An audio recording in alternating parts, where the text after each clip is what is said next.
अस्सलाम वालेकुम, क्या हाल चाल है दोस्तों। उम्मीद है सब खैरियत से होंगे। तो बहुत सारे लोग जिनका वीज़ा रिजेक्ट हो जाते हैं किसी अच्छे कंट्री का, लाइक अमेरिका, कनाडा का, यूके का, तो वो ये सोचते हैं कि नेक्स्ट टाइम हमें ना तो किसी अच्छे कंट्री का वीज़ा मिलेगा, और अगर हम इन कंट्रीज़ में अप्लाई करेंगे तो अगेन हमारी रिफ्यूज़ल लगेगी।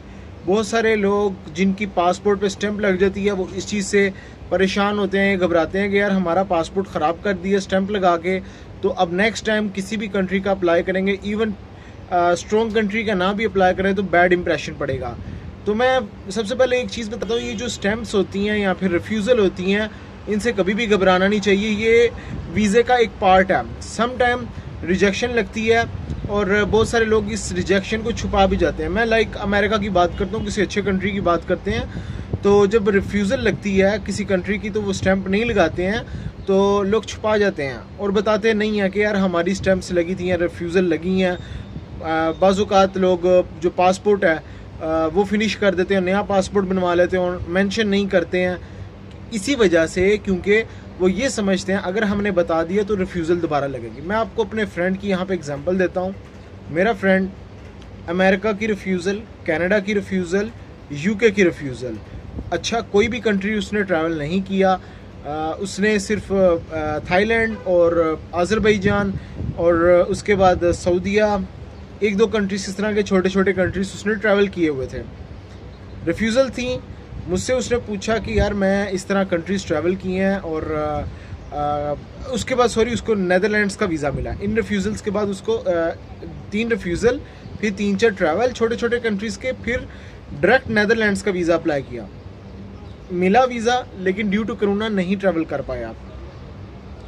अब उसके बाद जब ये हालात थोड़े से ठीक होने शुरू हुए, जब ये एम्बेसीज कुछ ओपन हुई, यूके की, मैं अक्सर लोगों को कहता हूँ यूके का वीज़ा अप्लाई करें अगर आपकी स्टेटमेंट ठीक है, अगर आपका स्टेटस ठीक है, स्टेटमेंट सही तरीके से बनी हुई है, तो आपको यूके का वीज़ा अप्लाई करना चाहिए।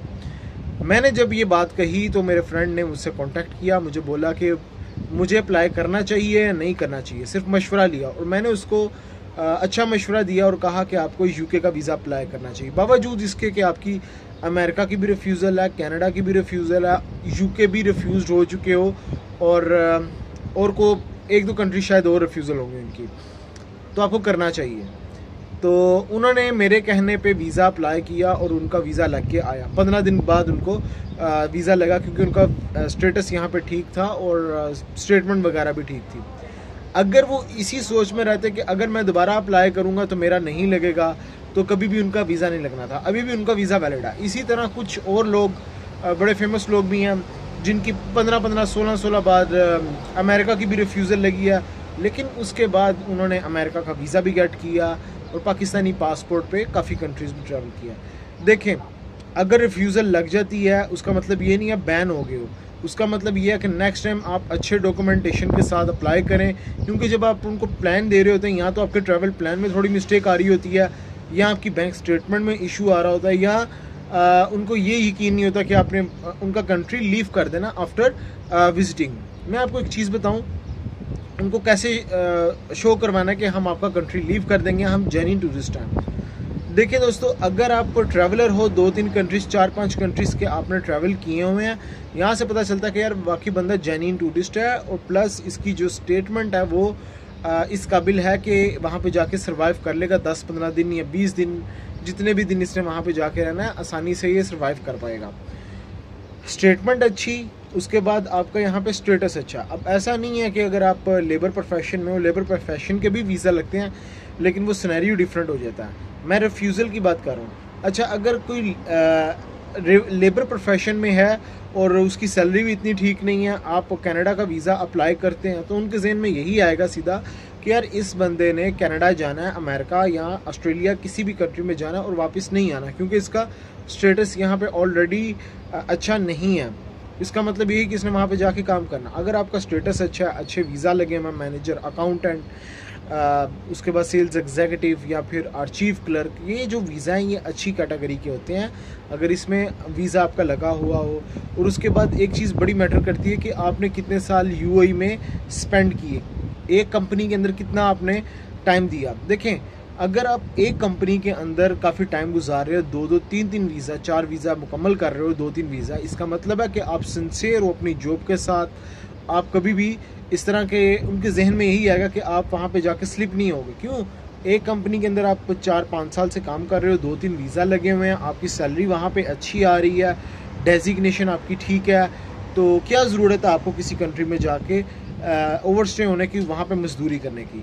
जब ये चीज़ें आती हैं तो आपको एम्बेसीज आसानी से वीज़ा देते हैं as compare to other person जो कि अमारात में आज आए हैं, आज वीज़ा लगाया, 3 मंथ्स बाद उन्होंने डायरेक्ट किसी अच्छे कंट्री में जाना।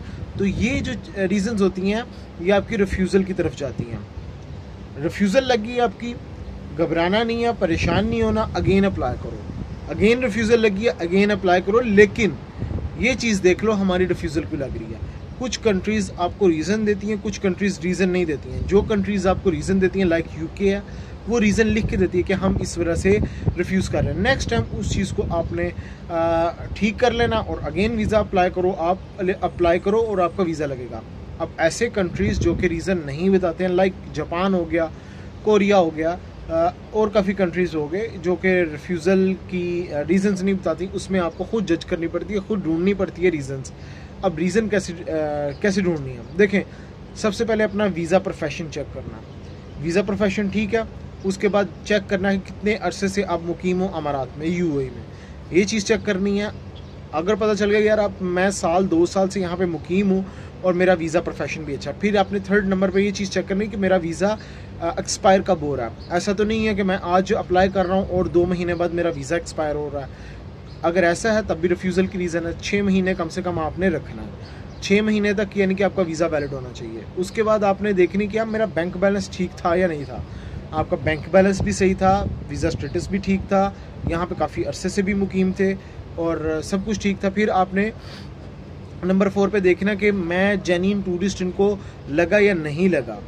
जेन्युइन टूरिस्ट कैसे? फिर आपकी ट्रैवल हिस्ट्री से।